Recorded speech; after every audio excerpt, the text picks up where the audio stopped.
Hello students, I am Archana Varun. My channel is Chatresh Varun.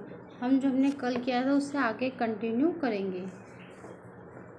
मैस्ले के अनुसार व्यक्ति 5 आवश्यकता की पूर्ति करने के लिए अनुक्रिया करता है तथा अनुक्रिया करते हुए अधिगम करते हैं। अधिगम व अनुक्रिया, उद्दीपक व अनुक्रिया के स्ट्रक्चर स्थापित करने वाले प्रक्रम को अधिक्रम कहते हैं। दैहिक आवश्यकता, सुरक्षा की आवश्यकता, संबंधता या स्नेह की आवश्यकता, सम्मान की आवश्यकता, आत्मसिद्ध आत्मानुभूति की आवश्यकता।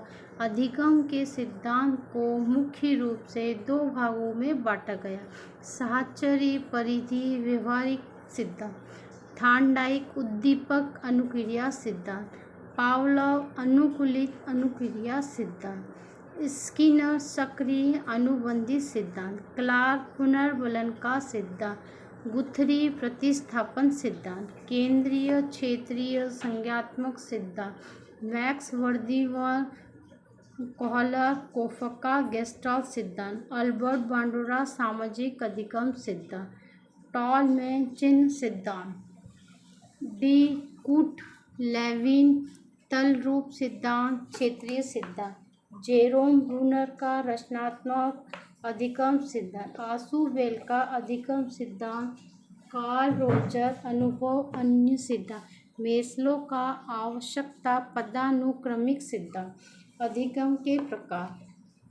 रॉबर्ट गेनी ने अधिगम के 8 प्रकार बताए तथा इन्हें सरल से जटिल क्रम में प्रस्तुत किया। संकेत अधिगम, उद्दीपक अनुक्रिया अधिगम, श्रृंखला अधिगम, शाब्दिक साहचर्य अधिगम, विभेद अधिगम, संप्रत्यय अधिगम, सिद्धांत अधिगम, समस्या समाधान अधिगम। अधिगम को प्रभावित करने वाले कारक। शिक्षार्थी से संबंधित कारक: सीखने की इच्छा शक्ति व तत्परता, शैक्षणिक पृष्ठभूमि, शारीरिक व मानसिक स्वास्थ्य, सीखने का समय व अवधि, थकान, सीखने वाले की अभिवृत्ति, अभिप्रेरणा, अभ्यास, परिपक्वता व आयु, बुद्धि आदि। शिक्षक से संबंधित कारक। विषय का पूर्व ज्ञान, प्रस्तुतिकरण, अनुभव, शिक्षण विधि, शिक्षक का व्यवहार, मनोविज्ञान का ज्ञान, शिक्षक का व्यक्तित्व, समय सारणी, पाठ्य सहयोगी क्रियाओं का आयोजन। बालक केंद्रित शिक्षा। विषय वस्तु से संबंधित कारक। विषय वस्तु का स्वरूप, विषय वस्तु का आकार, विषय वस्तु का क्रम सरल से जटिल, विषय वस्तु की भाषा शैली सरल भाषा, विषय वस्तु की उद्देश्यपूर्णता, विषय वस्तु का रुचिकर होना। उदाहरण, प्रस्तुतिकरण आदि। वातावरण से संबंधित कारक। अधिगम स्थानांतरण। जब एक व्यक्ति में सीखा हुआ ज्ञान किसी दूसरी स्थिति में प्रयोग किया जाता है तो इसे अधिगम स्थानांतरण कहते हैं। सकारात्मक स्थानांतरण। जब एक स्थिति में अर्जित ज्ञान किसी दूसरी स्थिति में सहायक होता है तो इसे सकारात्मक, धनात्मक, अनुकूल स्थानांतरण कहते हैं। जैसे साइकिल चलाने वाला स्कूटर चलाना आसानी से सीख जाता है। गणित विषय का ज्ञान भौतिक विषय के ज्ञान से सहायक होता है। हिंदी विषय का ज्ञान संस्कृत विषय के ज्ञान में सहायक होता है। नकारात्मक स्थानांतरण। जब एक स्थिति में अर्जित ज्ञान किसी दूसरी स्थिति में बाधक बन जाता है तो इसे नकारात्मक, ऋणात्मक व प्रतिकूल स्थानांतरण कहते हैं। जैसे कला विषय के विद्यार्थी को विज्ञान विषय पढ़ने में बाधा उत्पन्न होती है। अमेरिका के ड्राइवर को भारत में कार चलाने में बाधा उत्पन्न होती है। शून्य स्थानांतरण। जब एक स्थिति में सीखा हुआ ज्ञान किसी दूसरी स्थिति वह ना तो सहायक होता है और ना बाधक होता है तो उसे शून्य स्थानांतरण कहते हैं। जैसे कबीर के दोहे याद करने पर भी रहीम के दोहे याद करने में उतना ही समय लगता है। एक क्रिकेट मैच में बैटिंग का ज्ञान बॉलिंग में सहायक नहीं होता। प्रार्थना याद कर लेने पर भी देशभक्ति गीत याद करने में उतना ही समय लगता है। अधिगम स्थानांतरण के सिद्धांत। औपचारिक अनुशासन का सिद्धांत। मानसिक शक्तियों का सिद्धांत सबसे पुराना सिद्धांत है, मान्य नहीं हुआ। सर्वप्रथम आलोचना की गई विलियम जेम्स के द्वारा। समान तथ्यों का सिद्धांत। समरूप अवयवों का सिद्धांत। प्रवर्तक थॉर्नडाइक। इस सिद्धांत में जब दो विषयों में समानता होती है तो एक विषय का ज्ञान दूसरे विषय के ज्ञान में सहायक होता है। सामान्यीकरण का सिद्धांत। प्रवर्तक चार्ल्स जट। एक स्थिति में अर्जित ज्ञान का सामान्यीकरण कर उसका प्रयोग किसी दूसरी स्थिति में करना। आदर्श व मूल्यों का सिद्धांत। प्रवर्तक बागले। दो तत्वों का सिद्धांत। स्पीयरमैन। क्षेत्रीय पूर्णिमा का सिद्धांत। गेस्टाल्ट। मनोविज्ञान के संप्रदाय। संरचनावादी संप्रदाय। William would Titchener. यह एक पुरातन संप्रदाय। इसका प्रतिपादन जर्मनी के विलियम वुड के द्वारा किया गया तथा इनके समर्थक थे टिचनर। संरचनावाद में व्यवहार का अध्ययन करने के लिए अंतर्दर्शन पद्धति को अपनाकर मस्तिष्क की व्यवस्थित संरचना के अध्ययन पर बल दिया। कार्यात्मकवादी संप्रदाय। इस संप्रदाय का प्रतिपादन अमेरिका के विलियम जेम्स द्वारा किया गया। इनके समर्थक थे John Dewey, James angel cattle आदि। यह संप्रदाय मस्तिष्क के क्रियाकलापों का अध्ययन करता है। व्यवहारवादी संप्रदाय। व्यवहारवादी की स्थापना वाटसन के द्वारा की गई, इसलिए वाटसन को व्यवहारवाद का जनक माना जाता है। सहयोगी थॉर्नडाइक, पाउलर, स्किनर, हल, गुथरी आदि। व्यवहारवादी आनुवंशिकता को, गुण तथा वातावरण को मुख्य स्थान देते हैं। उनके अनुसार सभी प्रकार का व्यवहार सीखा जा सकता है। सभी प्रकार का व्यवहार किसी न किसी उद्दीपक की अनुक्रिया होता है। चूँकि व्यवहारवादी वातावरण को अधिक महत्व देते हैं, इसलिए वाटसन ने परिभाषा दी, तुम मुझे कोई भी बालक दे दो, मैं उसे वैसा बना सकता हूँ जैसा मैं बनाना चाहता हूँ। शिक्षा के क्षेत्र में व्यवहारवादियों की महत्वपूर्ण देन तथ्यात्मक अथवा वस्तुनिष्ठता है। निरीक्षण विधि, जिसे हम बहिर्दर्शन विधि भी कहते हैं, जो कि एक वस्तुनिष्ठ विधि है, इसके प्रवर्तक थे वाटसन। गेस्टाल्टवादी संप्रदाय। प्रवर्तक मैक्स वर्दिमर। सहयोगी कोहलर, कोफका, कुटलेविन। मनोविश्लेषणवादी संप्रदाय। प्रवर्तक सिगमंड फ्राइड। समर्थक हानी सुलेमान, एरिक्सन, एरिक फॉक आदि। प्रेरकीय संप्रदाय। प्रवर्तक विलियम मैकडूगल। चिंतन। मनुष्य को संसार का सर्वश्रेष्ठ प्राणी कहा गया। इसका कारण है उसका चिंतनशील होना। जीवधारियों में मनुष्य ही सर्वाधिक चिंतनशील है और यही चिंतन मनुष्य और उसके सम्मान के विकास का कारण है। शिक्षा के द्वारा मनुष्य के चिंतन शक्तियों को विकसित किया जाता है। मनुष्य के सामने कभी कभी किसी समस्या को उपस्थित होना स्वाभाविक है। ऐसी दशा में वह उस समस्या का समाधान करने के उपाय सोचने लगता है। वह इस बात पर विचार करना प्रारंभ कर देता है कि समस्या को किस प्रकार सुलझाया जा सकता है। उसके इस प्रकार सोचने या विचार करने की प्रक्रिया को चिंतन कहते हैं। दूसरे शब्दों में चिंतन विचार करने की वह मानसिक प्रक्रिया है जो किसी समस्या के कारण आरंभ होती और उसके अंत तक चलती रहती। रॉस। चिंतन मानसिक क्रिया का ज्ञानात्मक पहलू या इनकी बातों से संबंधित मानसिक क्रिया।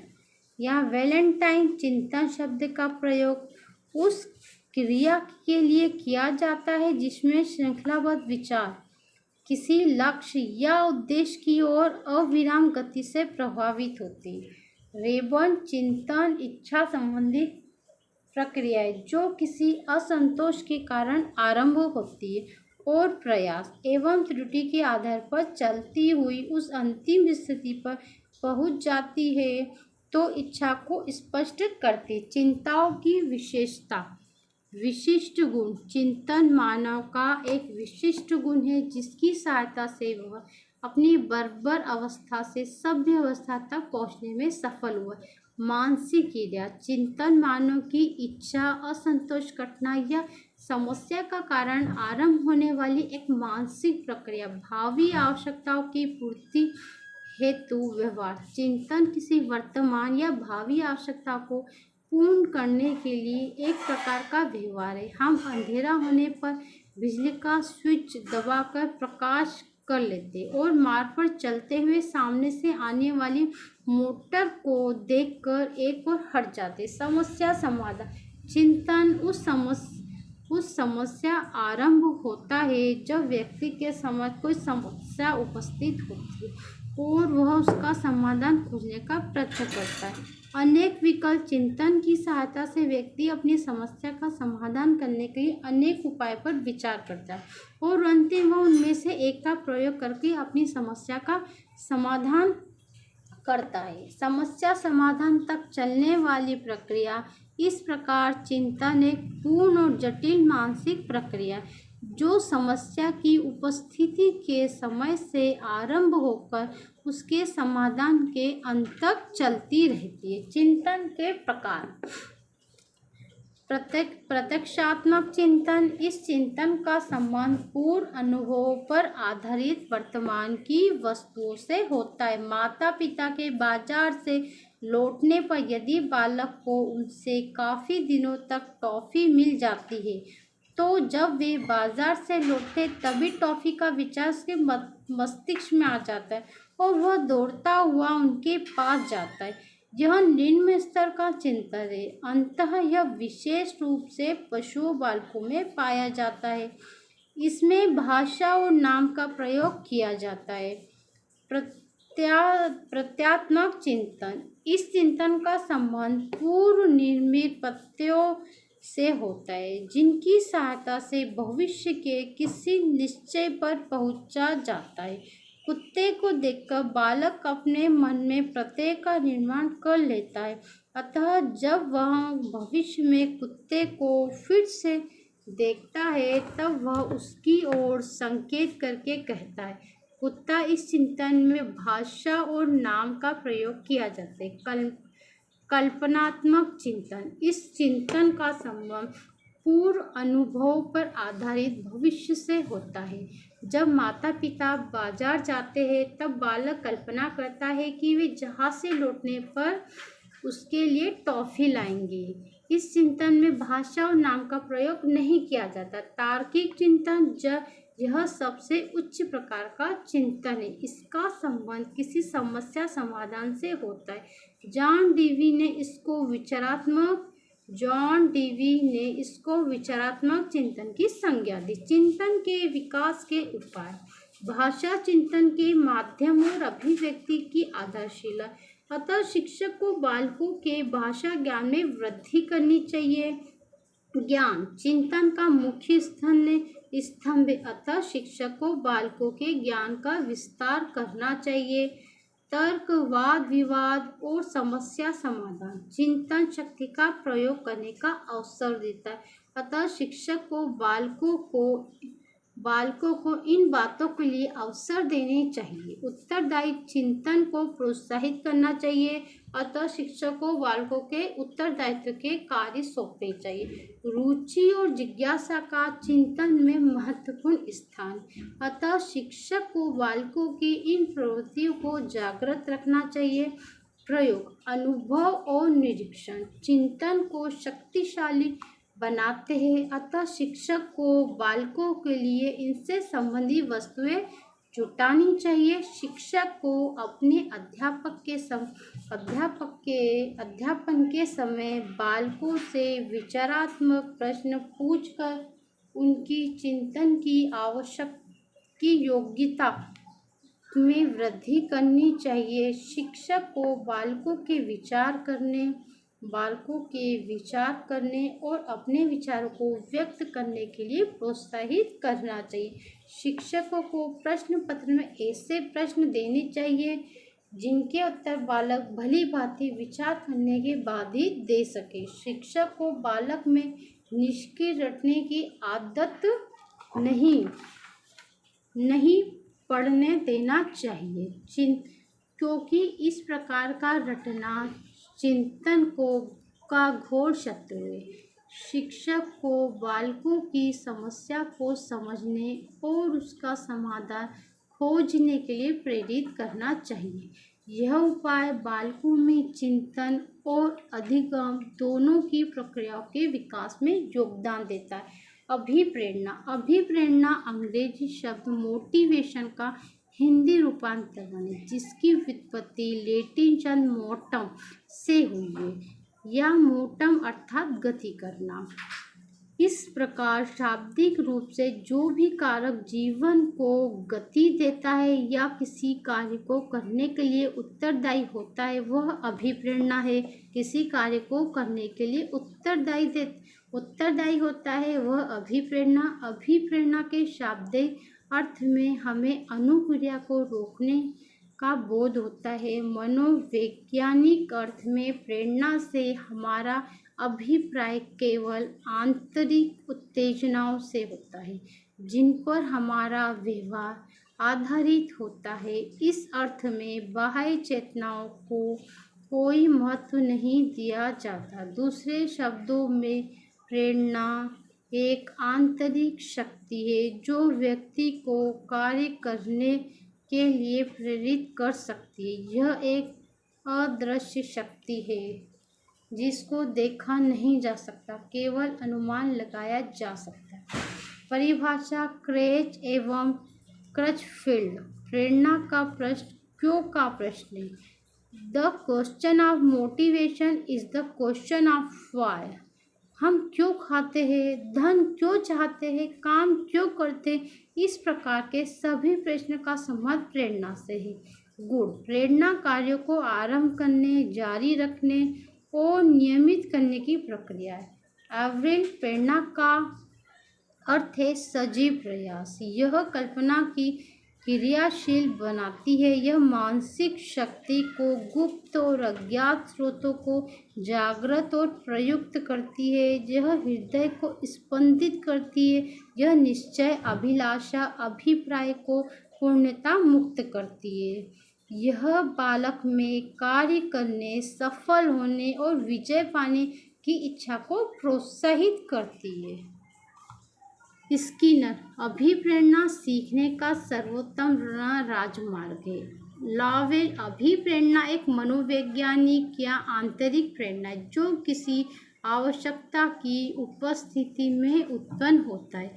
यह ऐसी क्रिया की ओर गतिशील होती है जो उस आवश्यकता को संतुष्ट करती है। पीटी यंग प्रेरणा व्यवहार को जागृत करके क्रिया के विकास का पोषण करने तथा उसकी विधियों को नियमित करने की प्रक्रिया। मैकडूगल अभिप्रेरणा प्रेरक व शारीरिक तथा मनोवैज्ञानिक दशा है जो किसी कार्य को करने के लिए प्रेरित करती। थॉमसन अभिप्रेरणा आरंभ से होकर अंत मानव व्यवहार के प्रत्येक प्रतिकारों को प्रभावित करती है, जैसे अभिवृत्ति, आकार, इच्छा, रुचि, चालक, तीव्र इच्छा आदि जो उद्देश्यों से संबंधित होती है। गिलफोर्ड अभिप्रेरणा एक कोई भी विशेष आंतरिक दशा या कारक है जो किसी क्रिया को आरंभ करने अथवा बनाए रखने की प्रवृत्ति होती है। वुडवर्थ प्रेरणा व्यक्ति की वह मनोदशा है जो किसी निश्चित उद्देश्य की पूर्ति के लिए एक निश्चित व्यवहार करने को बाध्य करती। सीखने का हृदय तथा सीखने का स्वर्ण पथ अभिप्रेरणा को कहा जाता है। मनोविज्ञान के क्षेत्र में अभिप्रेरणा को प्रथम वैज्ञानिक सिद्धांत माना गया है। उद्दीपक प्रोत्साहन के प्रकार। सकारात्मक अभिप्रेरणा इस प्रेरणा में बालक किसी कार्य को अपनी स्वयं की इच्छा से करता है। इस कार्य को करने में उसे सुख और संतोष प्राप्त होता है। इस प्रेरणा को आंतरिक प्रेरणा भी कहते हैं। भोजन, पानी, हवा, शक्ति आदि के लिए व्यक्ति स्वेच्छा से प्राप्त करने के लिए प्रयास करता है। धनात्मक प्रोत्साहन को व्यक्ति स्वेच्छा से प्राप्त करने के लिए प्रयास करते हैं। आंतरिक भोजन, पानी, उपलब्धि, शक्ति। नकारात्मक अभिप्रेरणा, इस प्रेरणा में बालक किसी कार्य को अपनी स्वयं की इच्छा से ना कर किसी दूसरे की इच्छा या बाह्य प्रभाव के कारण करता है। इस कार्य को करने से उसे किसी वांछित या निश्चित लक्ष्य की प्राप्ति होती। शिक्षक प्रशंसा, निंदा, पुरस्कार, प्रतिद्वंदिता आदि का प्रयोग करके बालक को नकारात्मक प्रेरणा प्रदान करता है।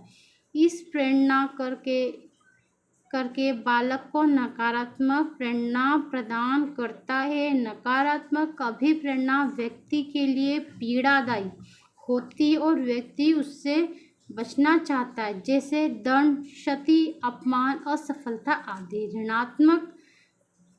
ऋणात्मक प्रोत्साहन शक्ति के लिए पीड़ादायक होते और व्यक्ति उससे बचना चाहता है। बाह्य दंड, असफलता, क्षति। आज हमारा ये चैप्टर ये वीडियो इधर ही खत्म होती है। अगर आपको हमारी वीडियो पसंद आई तो लाइक करिए, शेयर करिए, कमेंट करिए and most important thing subscribe करिए। ओके, हम आपको मिलते हैं अपनी नेक्स्ट वीडियो में। आज के लिए बाय बाय।